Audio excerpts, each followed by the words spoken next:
So, good evening. Welcome to Voices of Service. This is Sue Peterson from the Michigan District.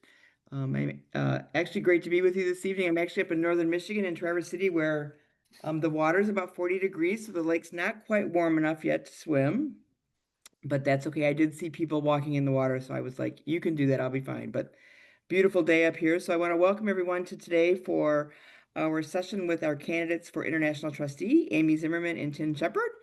And if you have any questions along the way, you're welcome to put those in the chat. I have a list of questions like I've done in the past for our vice president candidates about a month ago. And we will ask those questions. And then if anything comes up, put them in the chat. Since we are recording this, we should have it prepped and ready to go by Monday. I actually met with my former student that works for me now doing um, recap on videography and that kind of stuff. And he goes, I can get all that done for you by Monday. So I'm like, perfect. Love it. Makes it easy because I'm not sure I know how to do it. So, all right. So we have the plan tonight is that Amy and Tim will have up to 5 minutes to introduce themselves at the beginning, and then I have several questions along the way, and then they'll have time to wrap up their remarks in the evening or in the evening at the end of the program. We will be done by 9. We like to be done by 9 because I know how valuable everybody's time is. So I am going to go let Tim go first, and both Amy and Tim are pinned, so they should show up on your screen. So Tim, we will let you go ahead and introduce yourself to us. Great. Well, thank you, Sue. I appreciate it. And good evening to everybody. Well, good evening, or if anybody's on the West Coast, good afternoon. It's nice to see you. I think the best way for me to introduce myself is to first tell you a story about how I became a Kiwanian. And I was at that point a colonel in my Army career, and had actually gone through Wyoming's Leadership Wyoming program, and as a result of that, decided I could do more for my community. But that didn't lead me directly to Kiwanis. It led me to a program called Raising Readers in Wyoming. And that was very special to me, as reading was something that I believe had a huge impact on my life, and was something that I shared with my mom, and was always a treasured thing for me. So I joined Raising Readers in Wyoming, and soon found myself as the president of Raising Readers, a position that I don't even know how many years ago it is now, I still hold. I am still the president of Raising Readers in Wyoming, and proud to be that, although it doesn't say much for my ability to develop a leadership bench. But it was great, and one of the things that I had the opportunity to do was to come to Kiwanis and be a presenter about Raising Readers in Wyoming. And I got up to do my presentation, and I decided I'd start with a joke. And the first one I told was, because I was in uniform, was, well, I know you can't see me, but at least you can hear me. And they all laughed. And I thought, that's interesting. That's different from a lot of groups. You get a little moan, little groan, but not a belly laugh like that. And then I decided, well, I'll tell the muffin joke. So I told a joke about a muffin, and they laughed even more.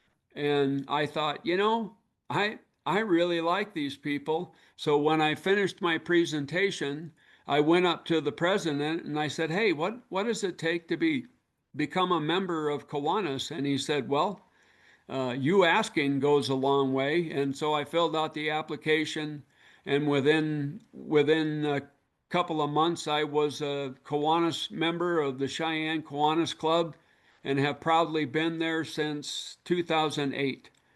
So that's some of the history for me of Kiwanis. But I go back to I grew up on a farm. I wasn't a great farm kid. Matter of fact, some people would say that I wasn't a farmer at all, my brother being one of those. But I was basically in charge of a D-handled shovel, a, a broom, and a pitchfork. And I decided, this really isn't the life for me. I think there's bigger and better things out there for Tim Sheppard, and I probably ought to go try to figure out what those are. And one day a friend came up and said, maybe we should join the Army. And I said, that's a great idea. Let's go down there and join. So we went down and we joined the Army. Long story short, I was started out as a helicopter mechanic, which is a whole nother story, but I was with the 101st Airborne as an enlisted soldier, started out as a private, and was going to re-enlist, and my commander convinced me that that's what it wasn't what I should do. He said I should go back to school. I should obviously get my degree, join the National Guard, go through their officer candidate school, and then come back on active duty. And I said, I am. That's what I'm going to do. And he said, yep, that's what you should do. So that's exactly what I did. I became an engineer for the Army, and it was a great 35-year ride as an officer. So a total of 40 years. It was a great career, lots of great leadership assignments. I think the one I'm most proud of was I was the chief of staff of the Wyoming Army Guard, and we grew from 1,372 soldiers to 1,875 in just over 3 years, and I'm very proud of that accomplishment. But so a lot of great assignments, great things going there. I will tell you, I'm a family man. I'm a father, have 7 kids, have 2 sets of twins in there who are back to back, 14 months apart. That proved to me that I could handle just about anything. I've had a very successful track record in Kiwanis. I've held every position that I've been offered within the Cheyenne Kiwanis Club. District governor, had a great year as district governor. I'm very proud to say that our district was the only one that grew in North America that year. A lot of hard work went into that, and I can't. Some of the folks who were involved with that are on the call, and I can't tell you all how much I appreciated what you did, but I do want to try to wrap this up. So I will also tell you that Derek Manley and I got together and opened a club, which was the first club that had been opened in many years in the Rocky Mountain District. So proud of that too. My vision for Kiwanis, I think I bring proven leadership, a selfless heart, and a results-driven approach to the trustee role. I focus on growing membership, expanding impact, and strengthening our ability to serve communities worldwide. I'm deeply committed to ensuring Kiwanis remains a vibrant force for good in the lives of children and families. And the last thing I wrote down there was, I have a very positive attitude, and I intend to bring that to everything that I do. And I think I'll leave it there for now.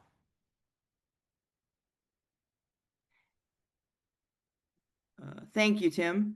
At this time, I'm gonna, Amy Zimmerman, each candidate was given the opportunity to either to present with slides or without slides, and Amy has a couple slides that I am going to bring up for her so that she can share her Kiwanis story. Okay, now I just got to figure out where they're at. I'm used to working with 2 computer screens, and traveling, I don't usually carry 2 of them with me. Yeah, of course. Share. There they are. Share.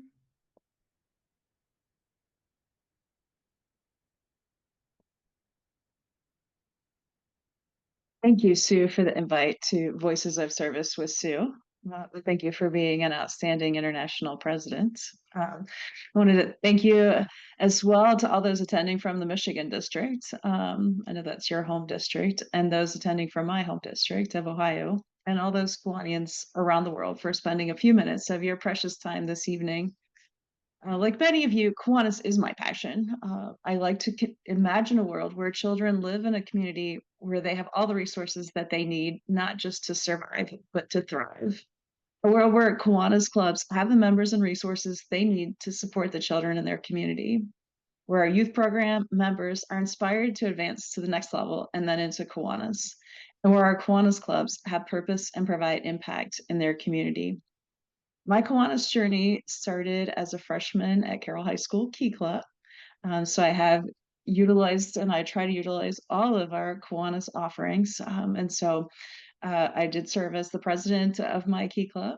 And I just recently, in the last 2 years, restarted or rechartered the Key Club at my high school after being inducted into my high school Hall of Fame because I wanted to give back the opportunity to those students to also leave an outstanding legacy and similar. So, yeah, I'm super excited about that. I continued my Kiwanis journey at the University of Cincinnati Circle K Club, which we also got that going again a few years ago.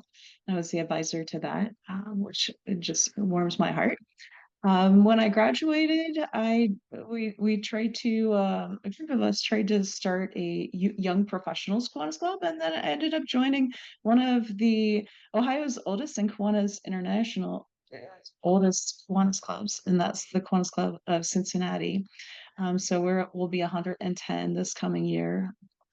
So I have served in all sorts of positions across the district, including governor, of course, and had the opportunity in 2015 to be part of the UNICEF site visit to Cambodia. Which really being part of the IEDD project and part of the Eliminate project has been truly amazing. And then to serve as the Kiwanis Children's Fund president in 23-24 really showed me everything that we have to offer within the Kiwanis family, with the Kiwanis Children's Fund, with the Service Leadership Program, and then many years of volunteering with Kiwanis. I have the depth of experience serving at the different levels, and I also am a certified club leadership education presenter. I work for Rockwall Automation as a global program manager, and so we do industrial plant floor automation. Like Tim, I'm also an engineer. I did not know that about Tim. So learn something new. I live primarily in Dayton with my mom. Many of you are likely have seen her at international conventions or eCentennial meetings, and most people just call her mom or first mom Sandy. I'm excited to be a great aunt now to a 10-month-old. Enjoy playing with her, and she's coming over tomorrow evening. I enjoy playing volleyball, golf, traveling, and adventure. And I'm blessed to have many friends around the world. Some of my favorite projects, most recently, we launched the first worldwide action club out of Ohio, and it's a We Thrive Together action club. And that was amazing, just how these mentally and physically challenged adults wear their emotions on their sleeve, the raw emotion of the happiness of starting something new. I also, one of my favorite projects is providing children and veterans with Amtrikes, which are therapeutic tricycles to children in need. There's nothing like watching the smile on a child as he receives his first bike and really creating that meaningful partnership in our community. In regards to leadership, I believe communication, collaboration, and knowledge build trust, and speed of trust makes decision making much quicker, and our governance go much faster. So that's a little bit about that. And I don't know, Sue, if you want to go, you're already on that. Perfect. Some of the areas that I think we need to focus on are inspiring all of our clubs to make meaningful impact in their local communities. So whatever we do at the international level, it really matters what we do and what our clubs do at the local level. So making sure that they have the tools that they need available and that they're able to use them and understand them easily, to partner with others, to apply for KCF grants, to do something bigger than these local clubs ever thought possible, to bring value to every member through meaningful onboarding, mentoring, and inviting new members to join, and then opening new clubs and communities where we are not currently.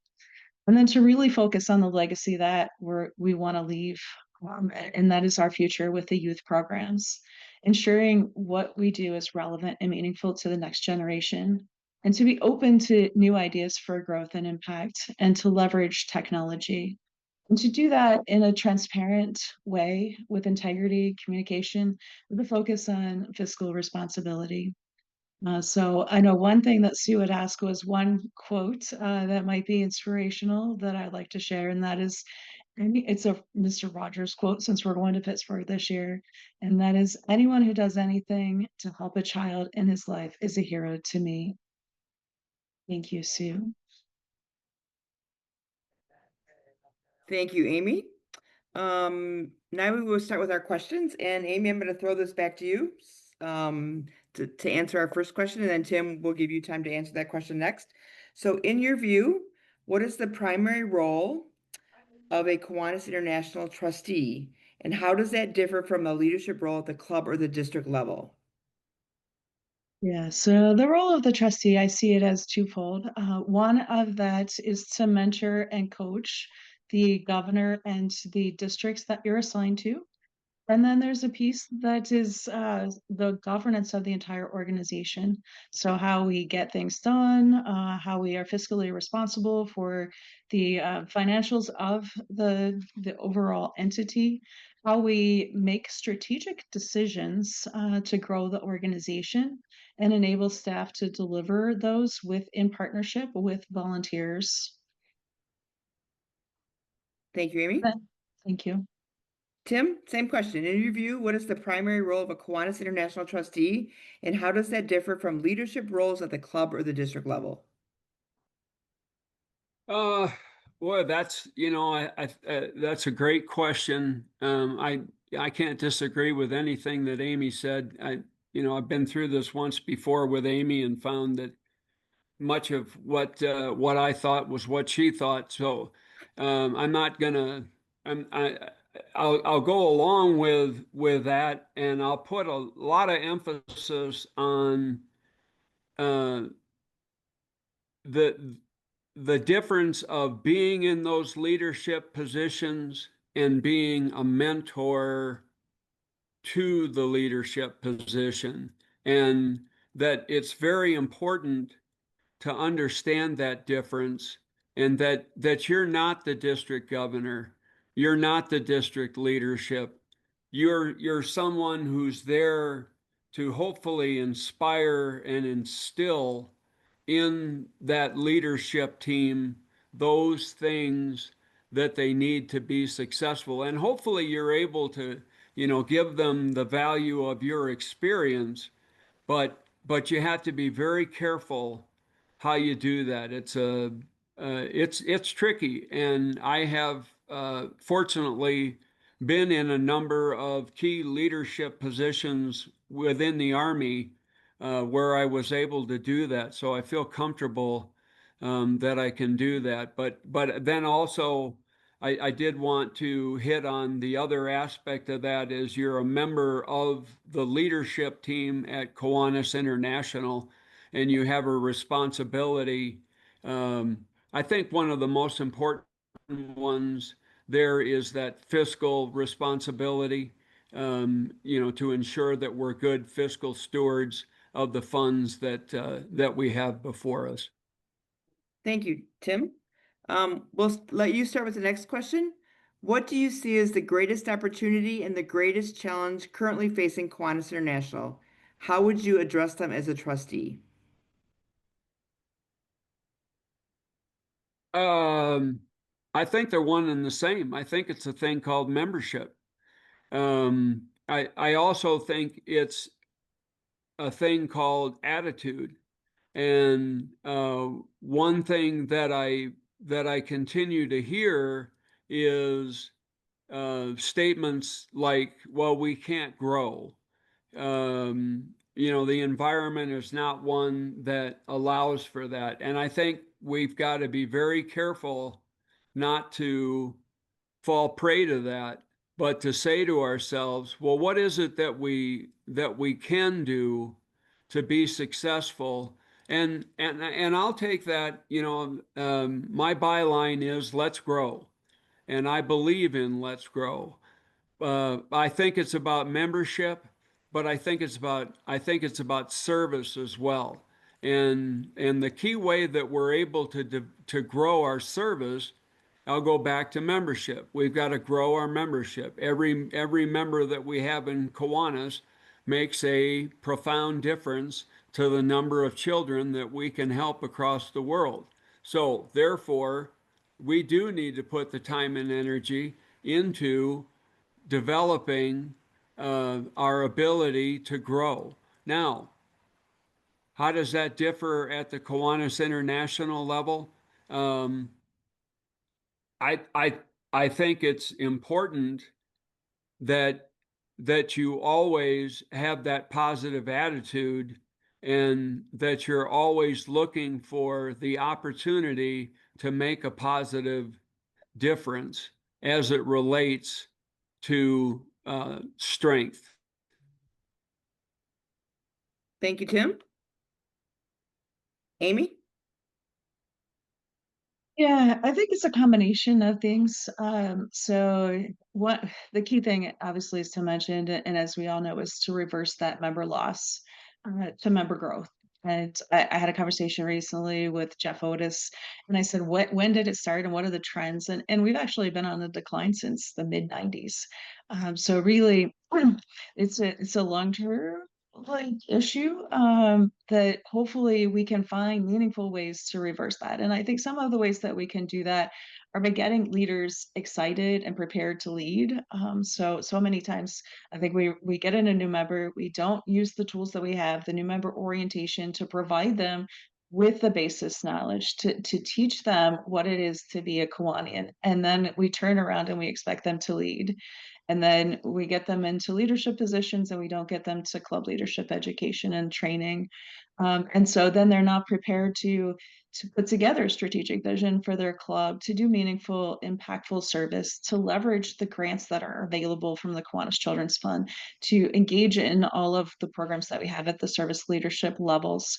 And so it's a combination of things that kind of all snowball together that can totally either direct where we're headed next in a good way or in a bad way. And the most interesting thing recently is to be part of and engaging with people in like Pakistan, where we're starting new Kiwanis clubs, and Nepal and Africa, where we are truly we're aligning clubs to impactful missions directly in their local community, whether it be water, whether it be education, whether it be sight. And so bringing that impactful service and providing our clubs with tools to help them discern what will have the biggest impact in their community, encouraging them to do a community analysis, encouraging them, as I mentioned, to apply for grants. And the role that I can play is engagement with Kiwanians across the organization, from SLP to KCF to Kiwanis and across the regions, from North America to Europe to ASPEC, to really bring things together. Because I feel like independently we can only do so much, and collectively we are way stronger if we leverage and bring together all aspects of the organization. So whether tighter alignment with our service leadership programs, partnering with KCF will only strengthen what we can do as Kiwanis International. And all of those come together. And there are so many tools and resources that are available. And I heard recently an incoming president say, "Oh, it's too much. 68 pages is too much." So I'm like, how do we leverage the tools and the technology and the resources that are currently available to give it in a more digestible, meaningful way? So there is definitely a lot of work. I know you didn't repeat the question, Sue, but hopefully that gives you an idea and hit on a couple of the points that you had made. You did, thank you. So what'll lead the next question? We'll start with you, Amy. Describe a time when you led a change or innovation within Kiwanis or another organization. What was the outcome? Mm. Yes, I appreciate you asking. And it is something when I do club leadership educations that I always ask club presidents or members in training, what is something that you've done differently? Because if you haven't done something differently recently, you're not ready for new members. So something that we've done, that I've done, I had never been president of the Children's Fund, so that was a big change for me. But we introduced a number of new grants as a board, and we launched the Possibility Project publicly during that year. But we also introduced micro grants as well as Kickstarter grants. So micro grants are smaller grants for clubs to start something new. And the Kickstarter grant is to start newer clubs with higher volume. Even recently at a committee meeting, we discussed and said, is the new item that we created meeting the need? And we made further evaluation, and we've made an adjustment to that. So there is always that tweaking that goes on, and so definitely open to new pieces of information and adjusting where you are, because we always make the best decisions we can with the information that we have at the time we're making the decision. It's kind of a principle that I live by, and so as I gather new information, I'm very much a learner. To integrate that into the next decision is of critical importance to me. Thank you, Sue. Tim, same question. Describe a time when you led a change or innovation within Kiwanis or another organization. What was the outcome? Okay. That's a great question. I love the whole concept of change. And I think before I talk about the actual experience, I would like to talk about that uh, that thing called change and how difficult it can be, and how important it is to recognize whenever it is that we think we want to make a change, and that we set the right uh, conditions for success. So I'm going to go to one in the Army Guard. Again, when I was chief of staff of the Wyoming Army Guard, um, we had a vision of adding what was called a fires brigade to the Wyoming Army National Guard.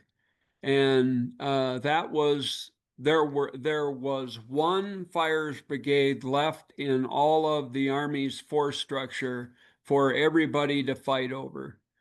And so it was no small task to try to get this fires brigade. And so we put together what we thought was a reasonable course of action, and it required a lot of change in the organization. And the number one change was, hey, we can't be losing members. We have got to show growth. So number one, we are going to become a growth organization. And so we set upon the course of, well, what is it that we're doing? What do we need to do differently? And one of the biggest things that I noted was we really didn't measure strength. So we started to measure strength at every level of the organization. That allowed us to see where we were having positive gain, where we had weakness, to apply resources to it, and to bring those areas up. So overall, we were able to have some growth. From that growth, then we were able to go to the National Guard Bureau and make our argument that we should be considered for a fires brigade. But the chief of staff of the Army Guard, who was a very good friend of mine, and that's part of what I think is important is change, is partnerships, called me and said, Tim, Wyoming is too small. You're never going to get this fires brigade. And I thought to myself, I have a great deal of respect for that officer. I hear what he's saying, but how do I make us big? What do I do to make us big? I know what. Let's partner with a big state. So we went to Minnesota, and I met with them and said, look, here's what I have in mind. Are you interested? And they were. And so, working a partnership with Minnesota, little Wyoming was able to get this fires brigade. But the number one telling thing to get that fires brigade was that we increased strength. And that was the biggest change that we had to make in the organization. And it was really understanding where we were at, where we wanted to be, and then measuring our success along the way. And I saw the same thing in Kiwanis. Thank you, Tim. Tim, we'll start with you on the next question. What would you do to strengthen communication between Kiwanis International leadership and the grassroots members? Oh, wow. What a great question. Strengthen that. Well, one, you have to communicate. And you have to get down there, and you have to understand what's happening at the grassroots, and they have to be able to see what's happening up in the ivory tower, that that it isn't magic and smoking mirrors, that it's real people trying to do real things and trying to make a real difference. And at the same time, then again, going back down to the club level or the grassroots level, and again, making sure you understand. So, what causes them to do the things that they're doing? And if you want them to, if you think that they should do something differently than they're presently doing, number one, you have to sell them on that. You have to convince them that it's good for them and that it's part of their plan. And you do that through communication and communication and then more communication. Thank you, Tim. Amy, same question. What would you do to strengthen communication between leadership and the grassroots membership? Yeah, I think that we have a great comms team on staff, and they're very good with one to many kind of conversations. The one thing I feel that could be strengthened is targeted communication to individuals, to specific leaders. And so, one thing that I would do is encourage the governors to have a communication strategy. So we teach them about all sorts of things to grow membership and to do other things. But if they had a communication strategy, that strategy would cover everything that they do, to assist in getting the word out. And and so that could mean that it's how they communicate with their lieutenant governors, how they communicate directly with clubs, and how they communicate directly with club members. And I see even at the district level, oh, well, we have a newsletter. But is everyone automatically added to the newsletter? Oh, no, they have to sign up for it. Okay, well, how does a new member get information? And one of the big things that it probably has been changed in the way that we operate is during the whole move to digital. So everything went into the mailbox. Is probably the first thing, and so everything's now digital, which means more people could have access to it, but also means that more people could be spam and could not even read the information.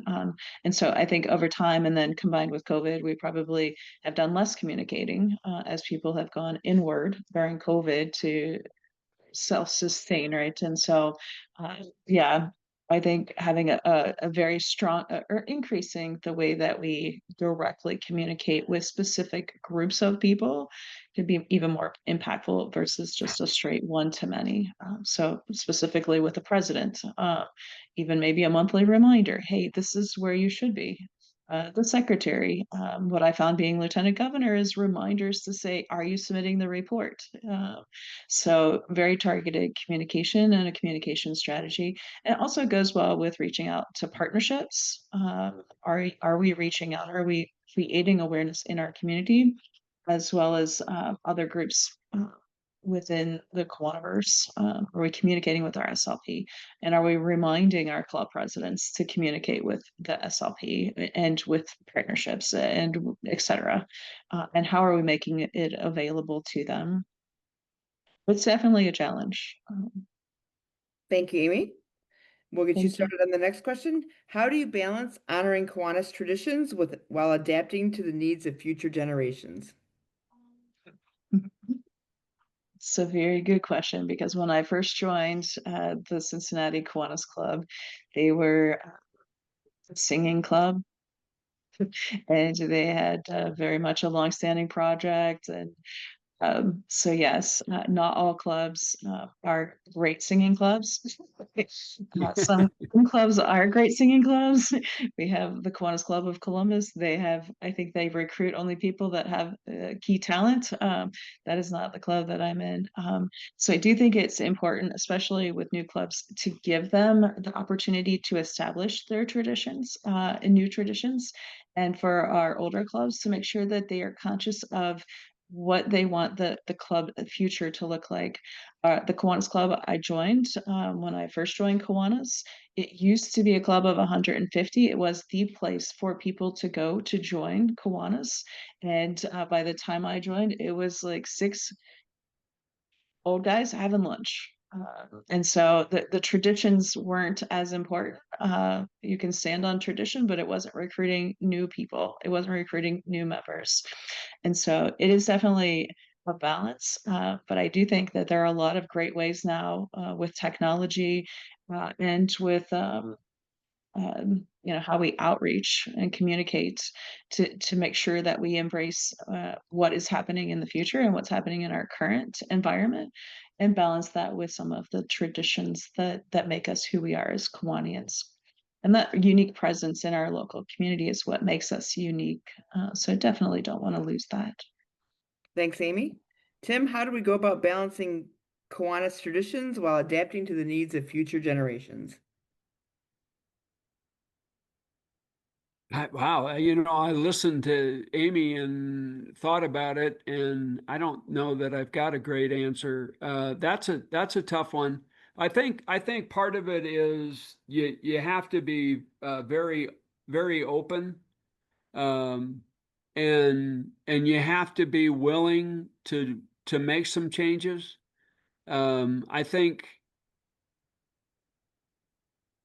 part of what I see with this challenge is that we fail to explain why we do what we do. So I think that's part of it, is to make it clear, hey, what's behind this? Why do you do this? It's kind of like, if you visit with Native Americans, it's always amazing to me, if you really stop and listen, what you hear, and how if you will take the time to listen. So I guess I'm gonna focus a lot on listening, and that's whether that's with another culture, like I just mentioned, Native Americans, or it's with younger people. I think it's all tied up in the same thing.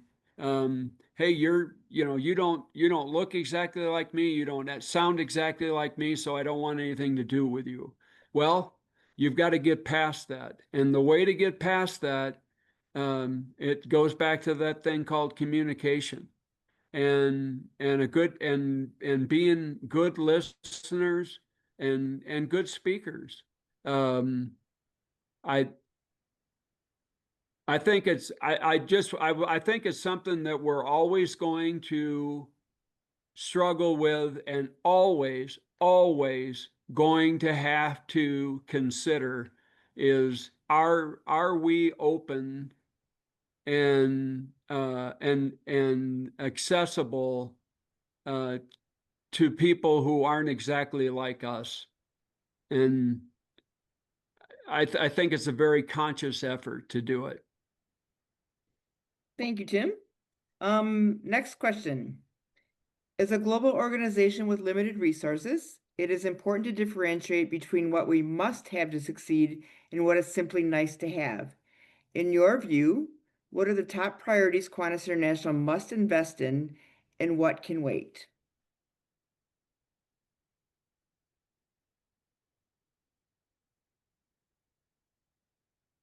And I can repeat that if you wish. Must invest in. And what is simply nice to have? Boy, What can wait? yeah. First, eh, I don't know that I feel like I am as in tune with everything that happens to to give a really competent answer there. I mean, I can tell you this, there's no question in my mind. We must invest in our people. We must invest in our people. We must invest in service. That's who we are. And if it promotes people or service, then in my opinion, it is resources well spent and should be spent. Um, I don't know how much. I'll just grab one thing. The parade um, on New Year's Day. I don't know how much we actually spend on that, but I do wonder, what's the return on that investment for us? And I look at anything again, if it isn't specific to people and service, then I think we're in a position where we've got to hunker down and say, now is not the time for that. Thank you, Tim. Amy, same question. As a global organization with limited resources, it's important to differentiate between what we must have to succeed and what is simply nice to have. In your view, what are the top priorities Kiwanis International must invest in and what can wait? Yeah. I think the key thing that we should always look to continue to invest in is communication, because that is how we communicate to our membership. So anything that's related to membership is like a number one. And anything that is related for me, membership correlates to leadership. So leadership development and that legacy of how we look at and work with our service leadership programs, and provide them the structure and the framework to be successful. Um, so those are probably a couple of key areas. I appreciate, for sure, the comment about service, and that is what our mission is. Our mission is delivered at the local level, so anything at all we can do to help our local clubs to be successful. But that is definitely an area that our Kiwanis Children's Fund can be supportive of. And so that's why the grants are important there, the micro grants, the other grants that we provide. And so, yeah, and then to me, anything around communication, of what we do, and how we support our membership, whether it be the resources for uh, new member orientation, advancing club leadership education, anything that will help our membership to be successful at that local level, is what I would consider must have. Thank you. Um, so as an international trustee candidate, um, should you fulfill the obligations and be elected as a trustee in Pittsburgh, you will hit the ground running. I can tell you that right now. It doesn't start October 1. It starts September, or whatever the end of the convention is. Um, your first 90 days in the job. What are you going to do your first 90 days in the job, Amy?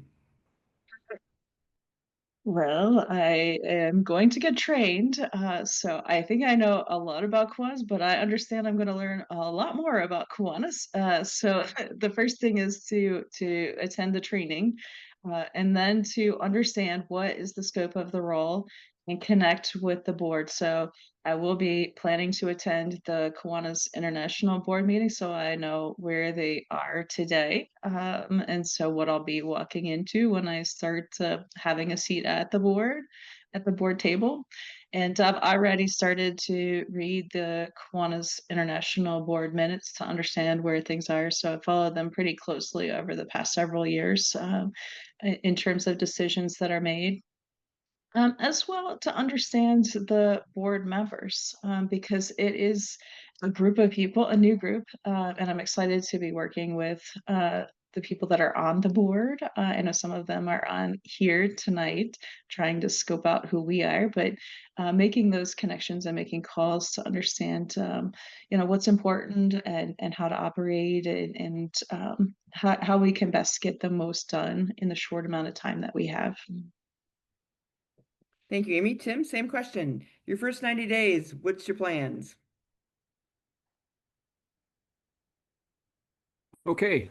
Well, Amy said the key word to me. It was a thing called learn, and learn some more. And I get it. You hit the ground running.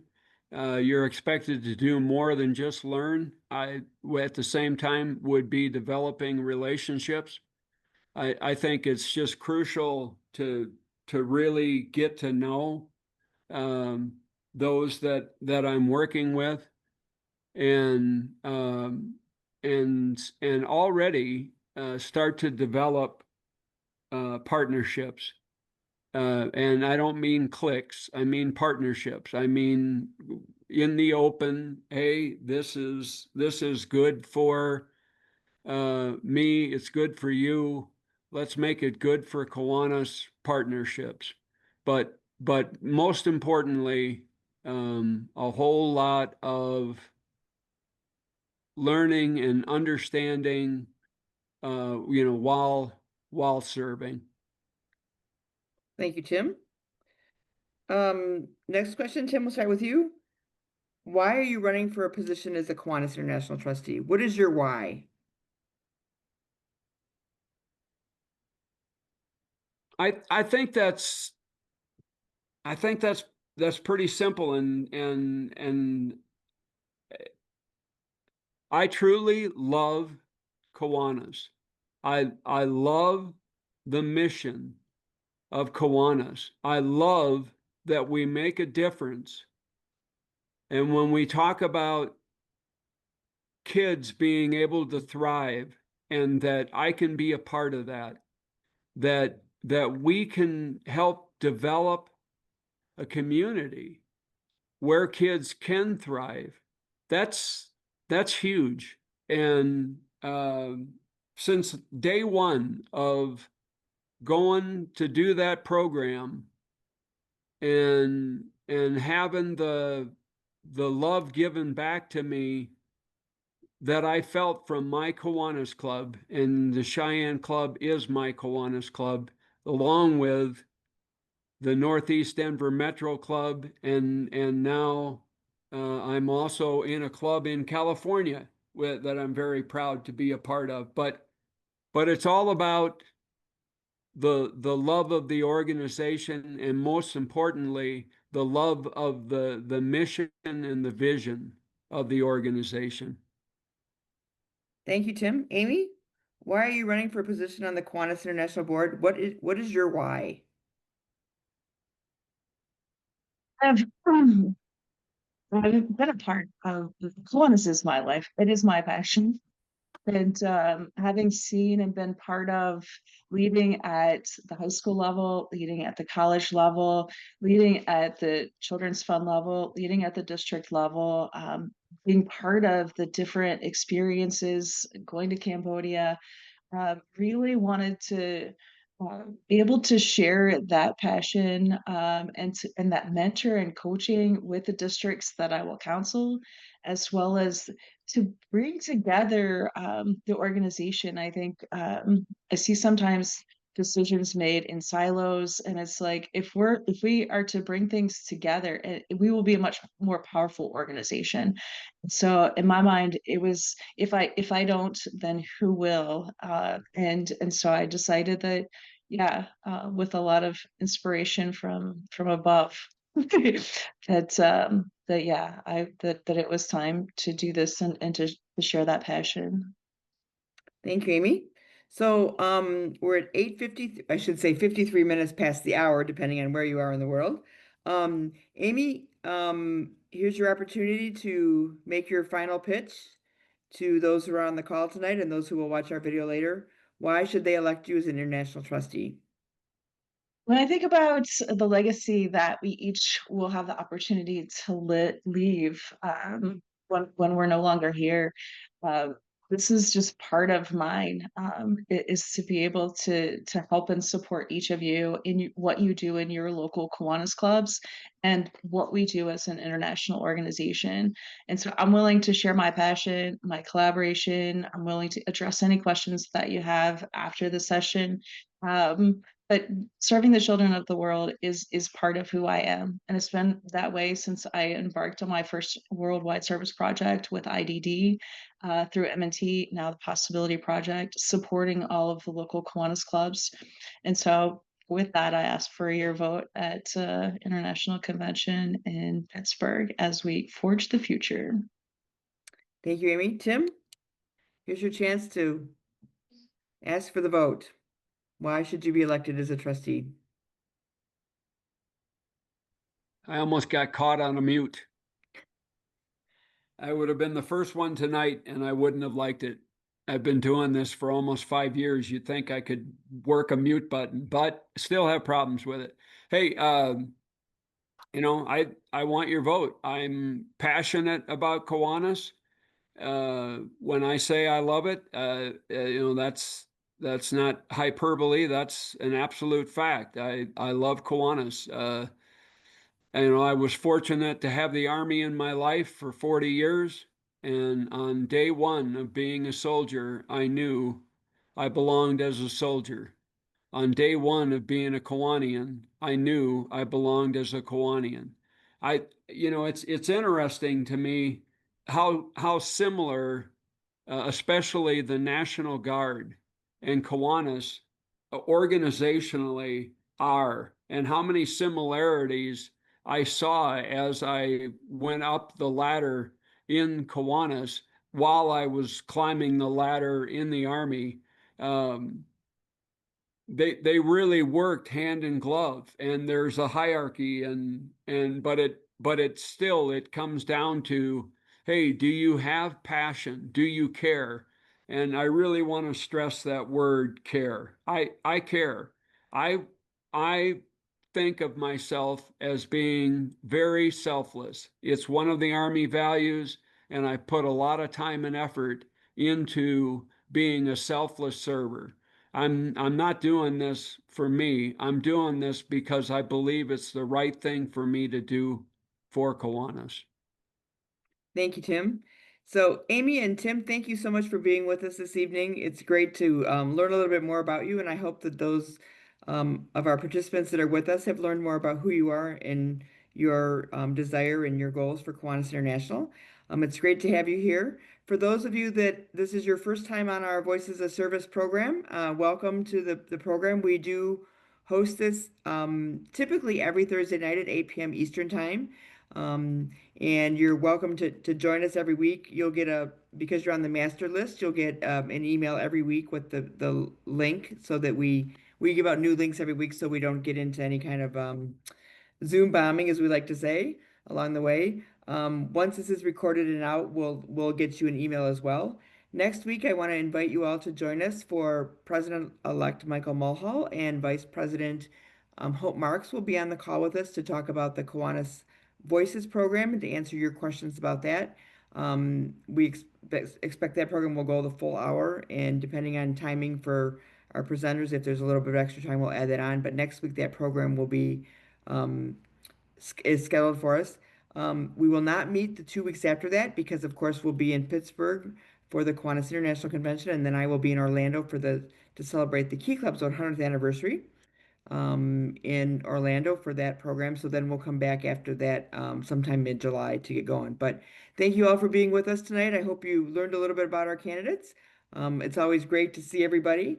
Oh, email contacts for Amy and Tim. If you would like to put those into the chat, we can provide those for you. So Amy, I will read it out for you, but hers is ALZIMMERMANOH at outlook.com. ALZIMMERMANOH at outlook.com. And Tim's is coming in along the way. Tim's is COLTIM3998 at msn.com. Mm. COLTIM3998 at msn.com. And I will make sure that when we finalize the program that we put those on a slide at the end of the program so that you have them as well. So thanks everybody for being with us tonight. Hope you have a great evening and we'll see you next Thursday. Thank you. Have a great night.